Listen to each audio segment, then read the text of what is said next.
विद्याभूषण श्री व्यास जी श्रोतागणों से कहते हैं कि एक समय नैमिषारण्य में शौनादिक इत्यादि 88 शास्त्र ऋषि वंद्र एकत्र होकर परस्पर विचार कर रहे थे कि कलयुग आ रहा है, इस युग में प्राणियों को महान दुख प्राप्त होगा, अतः इस दुख से लोगों को बचाने के लिए क्या उपाय करना चाहिए। उसी समय व्यास जी के परम शिष्य पौराणिक सूत जी अपने शिष्यों के सहित उस स्थान पर पधारे। सूत जी को देखकर ऋषि लोग खड़े हो गए और श्रद्धापूर्वक झुककर साष्टांग दंडवत किया। इस अवसर पर ठीक उसी प्रकार तत्पश्चात ऋषियों ने सूत जी को पवित्र उचित आसन देकर यथोचित पूजन किया। सूत जी बोले कि हे भगवान, इस समय आपका आना बहुत ही उत्तम हुआ। इस अवसर पर आपका आगमन ठीक उसी प्रकार है। अतः हम लोग भी शोक सागर में डूब रहे थे, आपने नौका से संजोगों का उद्धार करने के लिए पदार्पण किया है। यह प्रसन्नता का विषय है। हे प्रभु, कराल कलयुग निकट आ रहा है, धर्म की किस प्रकार रक्षा होगी, इस चिंता में से हम सब दुखी होकर इस कलयुग में इस प्रकार के मनुष्य प्रातः काल इससे व्रत अथवा तप करके जिस प्रकार वांछित फल प्राप्त होगा, कृपा कर कहिए, ऐसी हम लोगों की इच्छा है। सौनकादिशियों की प्रार्थना पर सूत जी बोले ऋषिगण, आप धन्य हैं, आप जैसे मनुष्य सत्य पुरुष कहे जाने के योग्य हैं, जो परोपकार के लिए चिंता करते हैं, दुष्टों से कष्ट पाने पर भी उनको सुख देते हैं। ये परोपकारी सौनकादि ऋषि प्रकार लक्ष्मीपति विष्णु भगवान ने एक बार नारद मुनि से भी पूछा था, जिस प्रकार आप लोगों से मुझसे पूछा। इसलिए संध्या करने के बाद जिस प्रकार इस प्रश्न का उत्तर से भगवान ने दिया था, उसी प्रकार मैं आप लोगों के समक्ष कथन करता हूँ। सौनकादिशियों ने कहा कि अति उत्तम है, हम लोग भी संध्योपासन कर लें। जिसके पश्चात संध्यों से निवृत्त होकर हम लोग भी सूत जी महाराज के सामने एकत्र हुए। सूत जी ने ऋषियों से कहा कि हे ऋषियों, तदचित होकर मेरी बात को सुनो। यदि तुम्हारा ध्यान किसी और तरफ रहेगा तो न मेरे उपदेशों का लाभ उठा सकेंगे और न ही कोई अधिकारी बन सकेगा। यदि ऋषियों, एक समय नारद मुनि परोपकार की इच्छा से नाना लोकों में भ्रमण करते हुए मृत्युलोक में पहुंचकर नारद ने देखा, जितने मनुष्य से अनेक प्रकार से दुख से दुखित पाप कर्मों का भोग रहे थे, अनेक योनियों में जन्म लेकर कितनी योनियां हैं? Around 88 locks. उसमें मानव जीवन जो होता है वो विशेष बताया गया है। मानव जीवन की महत्ता जो है वो बहुत ही विशेष है। और ये कब प्राप्त होता है? जब अच्छे कर्म, अच्छे विचार, अच्छी तपस्या, अच्छा कार्य होता है।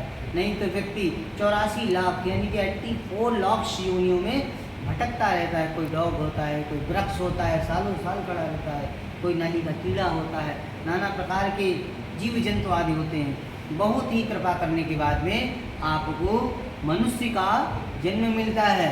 इसीलिए मिलता है कि आप परोपकार करें, भगवान की भक्ति करें, भगवान के चरणों में अनुराग रखें, अपने कार्य को भी करें, लेकिन सत्कर्म करने के साथ में उसका कार्य करें और आगे काम करें। इस प्रकार भांत भांत में योनियों में जन्म लेकर प्राणी ऐसा दुखित देखकर यही मन में सोचते हुए बीड़ा को बजाते हुए विष्णुलोक को गए। विष्णुलोक में पहुंचकर तो देखते हैं कि विष्णु भगवान का स्वरूप कैसा है। तो विष्णु भगवान का स्वरूप इस प्रकार बताया गया है। 4 भुजाएं, चारों भुजाओं में शंख, चक्र, गदा, पद्म आदि सुशोभित हो रहे हैं। ऐसे विष्णु भगवान गले में चंपक की माला, तुलसी की माला आदि सुशोभित हो रही है। ऐसे देवों के देव तथा स्वामी भगवान की नारद जी स्तुति करते हैं। भगवान आपको साष्टांग दंडवत प्रणाम है। आप वाणी और मन से परे हैं। आपके अनेक रूप हैं, आपकी शक्ति अनंत है। आप आदि मध्य और अंत से रहित हैं। तीनों गुण यानी सतोगुण, रजोगुण और तमोगुण, तीनों गुण आत्मा संपूर्ण प्राणियों के आदिकारक एवं अपने भक्तों को क्लेश से दूर करने वाले हैं। हे नारद जी, वैकुंठ लोक में किस लिए आना हुआ वो मुझे बताएं, जिससे मैं आपको यथोचित उत्तर दूंगा। तो भगवान नारद ने बताया, मैं पृथ्वी से गुजर रहा था, वहाँ पर देखा मैंने मनुष्य नाना प्रकार की योनियों में जन्म लेकर अनेक पापों का भोग कर रहा है।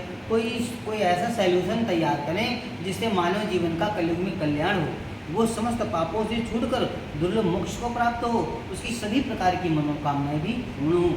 तो भगवान विष्णु ने नारद जी को एक उपाय बताया। वो उपाय इस प्रकार का था कि वो उपाय है श्री सत्यनारायण व्रतम। उस व्रतम के करने से मनुष्य नाना प्रकार की जो योनियों में जन्म लेता है उससे मुक्ति प्राप्त करता है, मनुष्य का जन्म प्राप्त होता है और अच्छे अच्छे कर्म करके दुर्लभ मोक्ष को प्राप्त करता है, अगर वो सत्यनारायण व्रतम करता है। और नैमिषारण्य में इसका तो विशेष महत्व है। जो नैमिषारण्य में व्रतम दानम आदि करता है, उसे जो दान किया है उसका चौगुना यही प्राप्त होता है। और चतुर्गुणी जो कलयुग का प्रभाव है वो परोपकार में आदि दान में करने से मानव का कुटुंब परिवार आदि पुत्र पौत्र आदि से पूर्ण होता रहता है। ये सत्यनारायण व्रत का नैमिषारण्य की भूमि पे प्रभाव है। और इस व्रत को करने से महान महान पूर्ण पापी व्यक्ति भी मोक्ष को प्राप्त करता है, ऐसा ये व्रत है। इस प्रकार और उन्होंने बताया कि इस व्रत को कैसे करना चाहिए। सायंकाल के समय ब्राह्मण और बंधुजनों के साथ धर्म में तत्पर होकर सत्यनारायण का पूजन करना चाहिए। सत्यनारायण के पूजन में केले के फल, जो भी सामग्री के बताई गई है, चीनी मिश्रित चावल का आटा गुड़ आदि सवाई लगाकर भगवान को अर्पण करें और विधि विधान से फिर ब्राह्मण तथा पुस्तक का पूजन करके ब्राह्मण को दक्षिणा देके और फिर कथा का श्रवण करें, यानी सुने। तत्पश्चात बंधुओं सहित ब्राह्मण को भोजन भी करावे। ब्राह्मण का भोजन का भी विशेष महत्व होता है। सत्यनारायण व्रत कथम के बाद में प्रसाद खाने के लिए नाच गाना बजाना आदि कीर्तन भगवान के सामने करे। जब भक्त लोग सत्यनारायण का व्रत समाप्त हो जाए, जब घर अपने जाने लगे तो सत्यनारायण ओम नमो नारायण का जप करते हुए अपने घर को प्रस्थान करें। जपो इति श्री स्कांद पुराणे देवखंडे रथकथायां प्रथमोऽध्यायः पूर्ण सत्यनारायण भगवान की जय हो। श्रीमन्नारायण नारायण नारायण श्रीमन्नारायण नारायण नारायण श्री नारायण नारायण नारायण लक्ष्मी नारायण नारायण नारायण सत्यनारायण नारायण नारायण श्रीमन्नारायण नारायण नारायण